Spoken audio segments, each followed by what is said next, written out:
आदरणीय प्रधानमंत्री जी,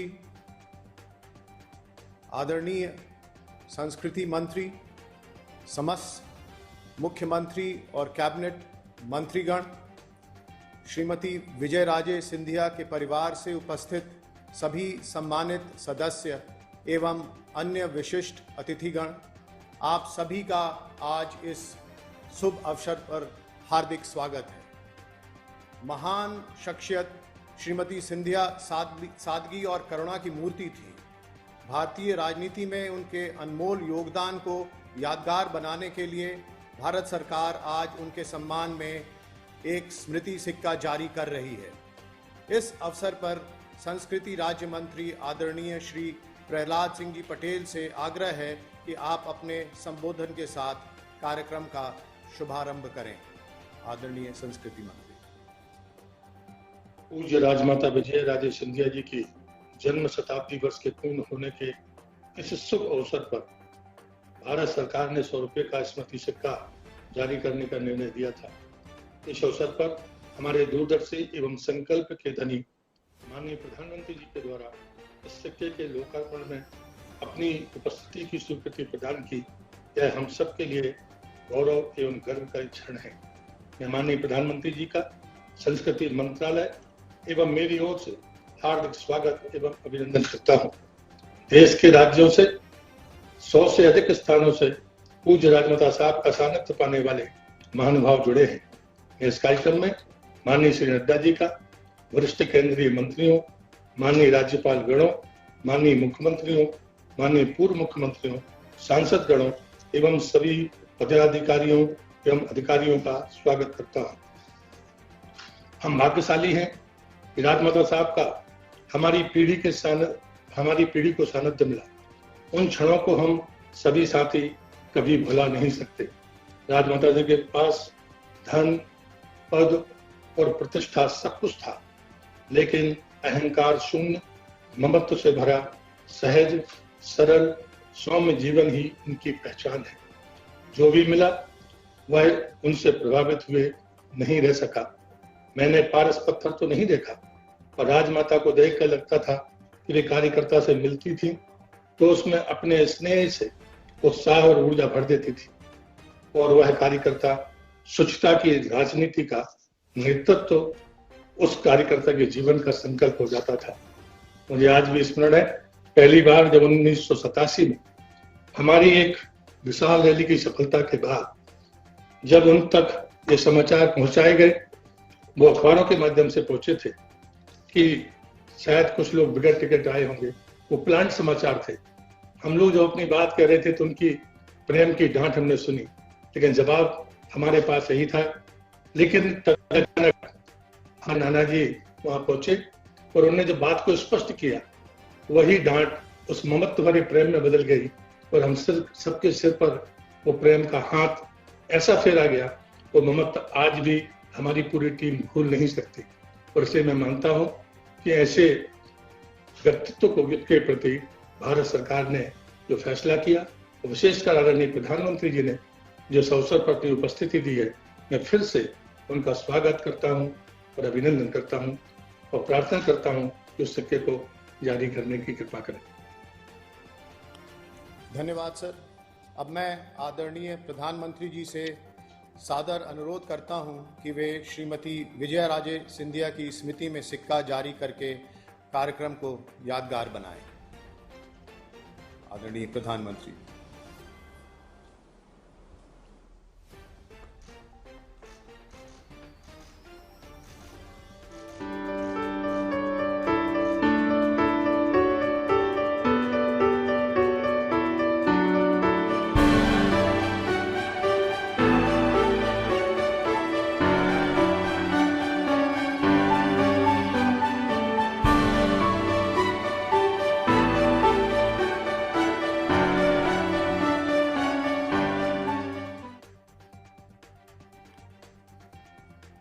आदरणीय प्रधानमंत्री जी से आग्रह है कि आप इस शुभ अवसर पर अपने अभिभाषण से हम सभी को कृतार्थ करें। नमस्कार। केंद्रीय मंत्रिमंडल के मेरे सभी सहयोगी गण, अलग अलग राज्यों के राज्यपाल श्री, मुख्यमंत्रीगण, देश विदेश से जुड़े राजमाता विजयाराजे सिंधिया जी के प्रशंसक एवं परिवार के सदस्य, उनके स्नेही और मेरे प्रिय भाइयों और बहनों, आज यहां इस कार्यक्रम में आने से पहले मैं विजयराजे जी के जीवनी को जरा खंगाल रहा था। कुछ पन्नों पर मेरी नजर गई। उसमें एक प्रसंग है एकता यात्रा का, जिसमें उन्होंने मेरा परिचय गुजरात के युवा नेता नरेंद्र मोदी के तौर पर करवाया है। आज इतने वर्षों बाद उनका वही नरेंद्र देश का प्रधान सेवक बनकर उनकी अनेक स्मृतियों के साथ आज आपके सामने है। आपको पता होगा, जब कन्याकुमारी से कश्मीर एक यात्रा का प्रारंभ हुआ था डॉक्टर मुरली मनोहर जोशी जी के नेतृत्व में, और मैं व्यवस्था देखता था। राजमाता जी उस कार्यक्रम के लिए कन्याकुमारी आई थी और बाद में जब हम श्रीनगर जा रहे थे तो जम्मू में विदाई देने भी आई थी, और उन्होंने लगातार हमारा हौसला बुलंद किया था। तब हमारा सपना था लाल चौक में तिरंगा झंडा फहराना। हमारा मकसद था धारा 370 से मुक्ति मिल जाए। राजमाता जी ने उस यात्रा को विदाई दी थी। जो सपना था वो पूरा हो गया।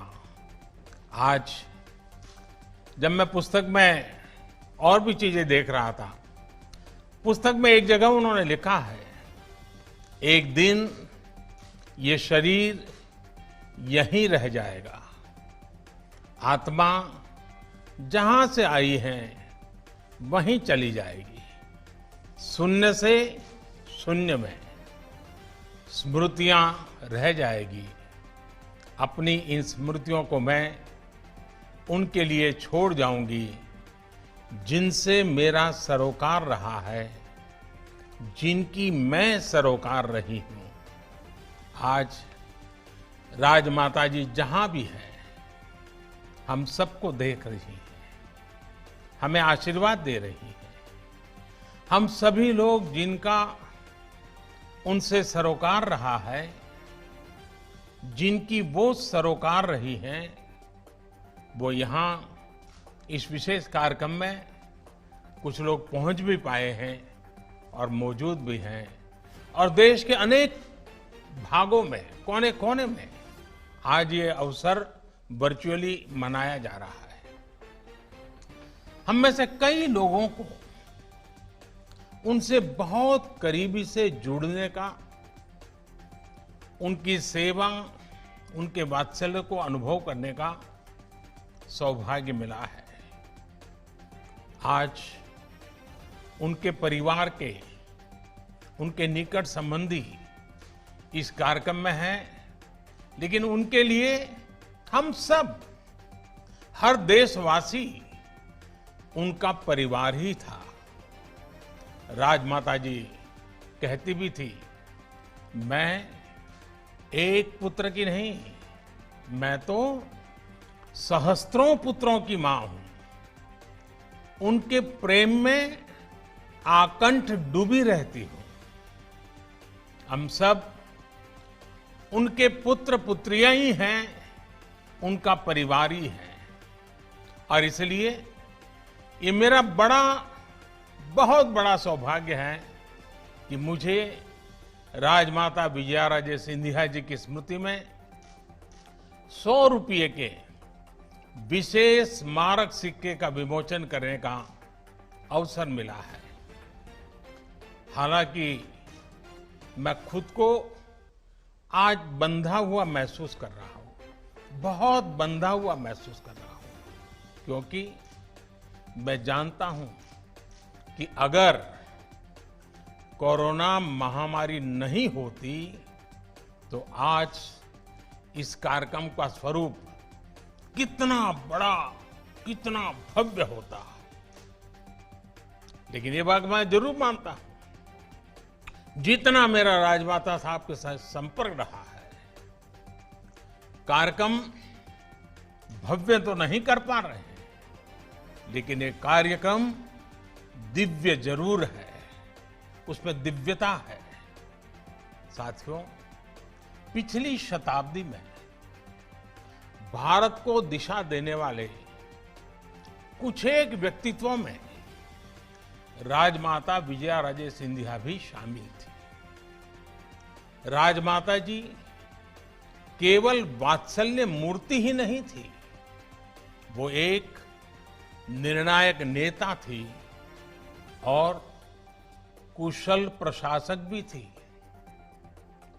स्वतंत्रता आंदोलन से लेकर आजादी के इतने दशकों तक भारतीय राजनीति के हर अहम पड़ाव की वो साक्षी रही।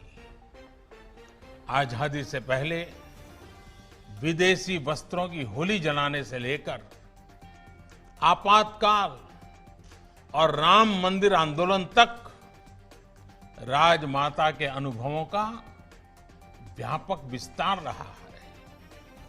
हम सभी जो उनसे जुड़े रहे हैं, जो उनके करीबी रहे हैं, वो उन्हें भली भांति जानते हैं, उनसे जुड़ी बातों को अच्छी तरह जानते हैं। लेकिन ये भी बहुत जरूरी है कि राजमाता की जीवन यात्रा को, उनके जीवन संदेश को देश की आज की पीढ़ी भी जाने, उनसे प्रेरणा ले, उनसे सीखे। इसलिए उनके बारे में, उनके अनुभवों के बारे में बार बार बात करना आवश्यक है। कुछ दिन पहले मन की बात कार्यक्रम में मैंने बहुत विस्तार से उनके स्नेह पर चर्चा की थी। विवाह से पहले राजमाता जी किसी राज परिवार से नहीं थी, एक सामान्य परिवार से थी। लेकिन विवाह के बाद उन्होंने सबको अपना भी बनाया और ये पाठ भी पढ़ाया कि जन सेवा के लिए, राजकीय दायित्वों के लिए किसी खास परिवार से मैं जन्म लेना ही जरूरी नहीं होता। कोई भी साधारण से साधारण व्यक्ति जिनके भीतर योग्यता है, प्रतिभा है, देश सेवा की भावना है, वो इस लोकतंत्र में सत्ता को भी सेवा का माध्यम बना सकता है। अब कल्पना कीजिए, सत्ता थी, संपत्ति थी, सामर्थ्य था, लेकिन उन सब से बढ़कर जो राजमाता की अमानत थी, वो थी संस्कार, सेवा और स्नेह की सरिता। ये सोच, ये आदर्श उनके जीवन के हर कदम पर हम देख सकते हैं। इतने बड़े राजघराने की मुखिया के रूप में उनके पास हजारों कर्मचारी थे, भव्य महल थे, सभी सुविधाएं थी, लेकिन उन्होंने सामान्य मानवी के साथ, गांव गरीब के साथ जुड़कर जीवन जिया, उनके लिए अपना जीवन समर्पित कर दिया। राजमाता ने साबित किया कि जनप्रतिनिधि के लिए राजसत्ता नहीं, जन सेवा सबसे महत्वपूर्ण है। वो एक राज परिवार की महारानी थी, राजाशाही परंपरा से थी, लेकिन उन्होंने संघर्ष लोकतंत्र की रक्षा के लिए किया। जीवन का महत्वपूर्ण कालखंड जेल में बिताया। आपातकाल के दौरान उन्होंने जो जो सहा, उसके साक्षी हम में से बहुत से लोग रहे हैं। इमरजेंसी के ही दौरान तिहाड़ जेल से उन्होंने अपनी बेटियों को चिट्ठी लिखी थी। संभवतः उषा राजे जी, वसुंधरा जी, यशोधरा जी, उन सबको ये चिट्ठी याद होगी। राजमाता ने जो लिखा था उसमें बहुत बड़ी सीख थी। उन्होंने लिखा था, अपनी भावी पीढ़ियों को सीना तान कर जीने की प्रेरणा मिले, इस उद्देश्य से हमें आज की विपदा को धैर्य के साथ झेलना चाहिए। राष्ट्र के भविष्य के लिए राजमाता ने अपना वर्तमान समर्पित कर दिया था। देश की भावी पीढ़ी के लिए उन्होंने अपना हर सुख त्याग दिया था। राजमाता ने पद और प्रतिष्ठा के लिए न जीवन जिया, न कभी वो राजनीति का रास्ता चुना। ऐसे कई मौके आए जब पद उनके पास तक सामने से चल करके आए, लेकिन उन्होंने उसे विनम्रता के साथ ठुकरा दिया। एक बार खुद अटल बिहारी वाजपेयी जी और लाल कृष्ण आडवाणी जी ने उनसे बहुत आग्रह किया था कि वो जनसंघ की अध्यक्ष बन जाए, लेकिन उन्होंने एक कार्यकर्ता के रूप में ही जनसंघ की सेवा करना स्वीकार किया। अगर राजमाता जी चाहती तो उनके लिए बड़े से बड़े पद तक पहुंचना मुश्किल नहीं था, लेकिन उन्होंने लोगों के बीच रहकर, गांव और गरीब से जुड़े रहकर उनकी सेवा करना पसंद किया। साथियों, हम राजमाता के जीवन के हर एक पहलू से, हर पल बहुत कुछ सीख सकते हैं। उनकी कई ऐसी कहानियां हैं, जीवन की सातत्यपूर्ण घटनाएं हैं जो उनसे जुड़े रहे लोगों को बताते रहे। एकता यात्रा का ही एक और किस्सा है। जब वो जम्मू में थी तो दो नए कार्यकर्ता भी उनके साथ थे। राजमाता दूसरे कार्यकर्ता का कभी कभी नाम भूल जाती थी, तो बार बार पहले कार्यकर्ता से पूछती थी कि तुम गोलू हो ना, और दूसरे साथी का क्या नाम है। वो अपने छोटे से छोटे साथियों को उनके नाम से जानना, पहचानना पसंद करती थी। साथ के लोग कहते भी थे कि आप क्यों नाम की इतनी चिंता करती है, आप बस आवाज लगा दीजिए। लेकिन राजमाता उन्हें जवाब देती थी कि मेरे कार्यकर्ता मेरी मदद कर रहे हैं और मैं उन्हें पहचानूं तक नहीं, ये तो ठीक बात नहीं होगी।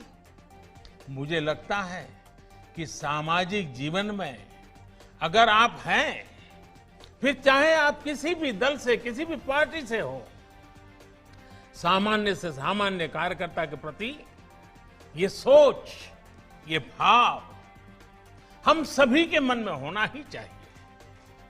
अभिमान नहीं, सम्मान, ये राजनीति का मूल मंत्र उन्होंने जी करके दिखाया है। साथियों, राजमाता, उनके जीवन में अध्यात्म का अधिष्ठान था। आध्यात्मिकता के साथ उनका जुड़ाव था। साधना, उपासना, भक्ति उनके अंतर मन में रची बसी थी। लेकिन जब वो भगवान की उपासना करती थी तो उनके पूजा मंदिर में एक चित्र भारत माता का भी होता था। भारत माता की भी उपासना उनके लिए वैसे ही आस्था का विषय था। मुझे एक बार उनसे जुड़ी एक बात कुछ साथियों ने बताई थी और मैं जब उस बात को याद करता हूं, मुझे लगता है मैं भी आपको बताऊं। एक बार वो पार्टी के कार्यक्रम में मथुरा गई थी। स्वाभाविक था कि वहां राजमाता बांके बिहारी जी के दर्शन करने भी गई। मंदिर में उन्होंने बांके बिहारी जी से जो कामना की, उसका मर्म समझना बहुत आवश्यक है। राजमाता ने तब भगवान कृष्ण से प्रार्थना करते हुए क्या कहा? हम सबके लिए राजमाता के जीवन को समझने के लिए बात बहुत बड़ी काम आने वाली। वो भगवान कृष्ण के सामने खड़ी हैं, बड़े भक्ति भाव से खड़ी हैं, आध्यात्मिक चेतना जग चुकी है और वो भगवान कृष्ण के सामने क्या प्रार्थना करती? वो कहती है, हे कृष्ण, ऐसी बांसुरी बजाओ, ऐसी बांसुरी बजाओ कि पूरे भारत के सब नर नारी फिर से जागरूक हो जाएं। आप सोचिए, अपने लिए कोई कामना नहीं की, जो चाहा देश के लिए चाहा, जन जन के लिए चाहा, और वो भी चेतना जगाने की बात की। जो कुछ भी किया देश के लिए किया। एक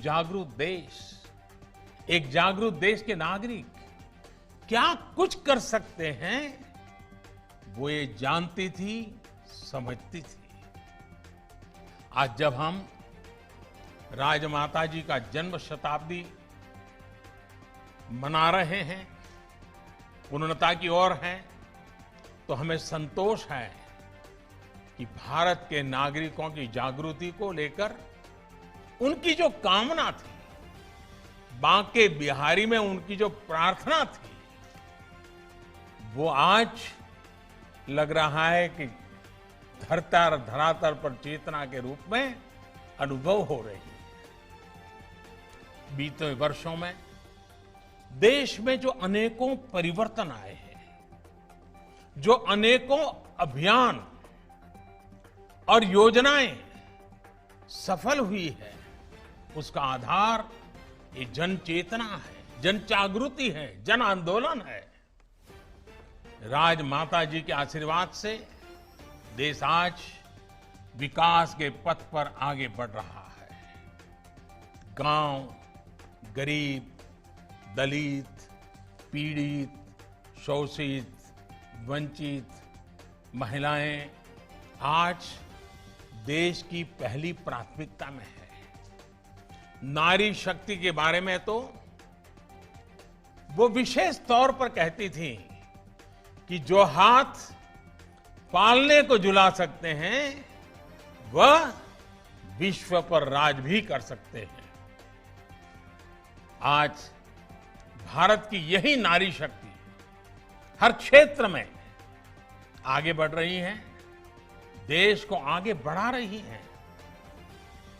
आज भारत की बेटियां फाइटर जेट्स उड़ा रही हैं, नेवी में युद्ध की भूमिकाओं में अपनी सेवाएं दे रही हैं। आज 3 तलाक के खिलाफ कानून बनाकर देश ने राजमाता जी की उस सोच को, नारी सशक्तिकरण के उनके प्रयास को और आगे बढ़ाया है। देश की एकता, अखंडता के लिए कश्मीर, भारत की एकता का सपना के लिए उन्होंने जो संघर्ष किया, जो प्रयास किया, उसका परिणाम आज हम देख रहे हैं। आर्टिकल 370 खत्म करके देश ने उनका बहुत बड़ा सपना पूरा किया। और यह भी कितना अद्भुत संयोग है कि राम जन्मभूमि मंदिर निर्माण के लिए उन्होंने जो संघर्ष किया था, उनकी जन्म शताब्दी के साल में ही उनका ये सपना भी पूरा हुआ है। और जब राम जन्मभूमि की बात निकली है, तो मैं जरूर कहना चाहूंगा कि जब अडवाणी जी सोमनाथ से अयोध्या की यात्रा के लिए चले थे और राजमाता साहब उस कार्यक्रम में रहे, ये हम सबकी भी इच्छा थी और राजमाता जी भी चाहती थी कि ऐसे महत्वपूर्ण अवसर पर उनका होना चाहिए। लेकिन कठिनाई ये थी, उन समय नवरात्रि के पर्व चल रहे थे और राजमाता साहब नवरात्रि में अनुष्ठान करती थी और वो जिस स्थान पर अनुष्ठान करती थी वहां पूरा अनुष्ठान के समय छोड़ती नहीं थी। तो राजमाता साहब से जब मैं बात कर रहा था, उन्होंने कहा देखो भाई मैं तो नहीं आ पाऊंगी लेकिन मुझे आना जरूर है। तो मैंने कहा रास्ता बताइए। उन्होंने कहा मैं पूरी नवरात्रि के लिए ग्वालियर से निकल करके सोमनाथ जाकर के रहना चाहती हूँ और वहीं पूरी नवरात्रि करूंगी और वहीं से जब नवरात्रि के दरमियान ही ये यात्रा का प्रारंभ हो रहा है तो वहीं मैं कार्यक्रम में शरीक हो जाऊंगी। और राजमाता जी का वो उपवास भी बड़ा कठिन रहता था। मैं उस समय नया नया राजनीति में आया था, एक कार्यकर्ता के रूप में व्यवस्थाएं देखता था।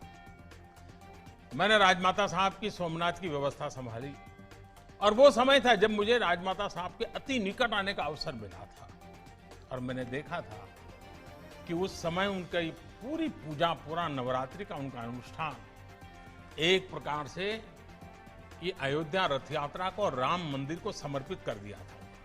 वो सारी चीजें मैंने अपनी आंखों से देखी थी। साथियों, राजमाता विजया राजे सिंधिया जी के सपनों को पूरा करने के लिए हम सभी को मिलकर इसी गति से आगे बढ़ना है। सशक्त, सुरक्षित, समृद्ध भारत उनका सपना था। उनके इस सपनों को हम आत्मनिर्भर भारत की सफलता से पूरा करेंगे। राजमाता की प्रेरणा हमारे साथ है, उनका आशीर्वाद हमारे साथ है। इन्हीं शुभकामनाओं के साथ मैं आप सभी का बहुत बहुत धन्यवाद करता हूं और राजमाता साहब ने जिस प्रकार का जीवन जिया है, कल्पना कीजिए आज एक तहसील का अध्यक्ष बन जाता है ना, उसका भी मिजाज क्या बन जाता है। और राजमाता इतने बड़े घराना, इतनी बड़ी सत्ता संपत्ति सबके बाद जिन्होंने उनके निकट का देखा है, क्या नम्रता थी, क्या विवेक था, क्या संस्कार थे, जीवन को प्रेरणा देने वाले। आइए हमारी नई पीढ़ी के साथ इन बातों की चर्चा करें। और मुद्दा सिर्फ किसी राजनीतिक दल का नहीं है, ये हमारी आने वाली पीढ़ियों के लिए है। आज भारत सरकार का ये सौभाग्य है कि हमें राजमाता जी के सम्मान में ये सिक्का देश के सामने रखने का अवसर मिला है। मैं फिर एक बार राजमाता जी को आदरपूर्वक नमन करते हुए मेरी वाणी को विराम देता हूं। बहुत बहुत धन्यवाद। बहुत बहुत आभार आदरणीय प्रधानमंत्री जी का, जिन्होंने इस समारोह में आपका इस समारोह में शामिल होने का। सभी सम्मानित जनों का भी हृदय से धन्यवाद करता हूं मैं, जिन्होंने अपना बहुमूल्य समय निकालकर इस समारोह की शोभा बढ़ाने के लिए समय निकाला। बहुत बहुत आभार। नमस्कार।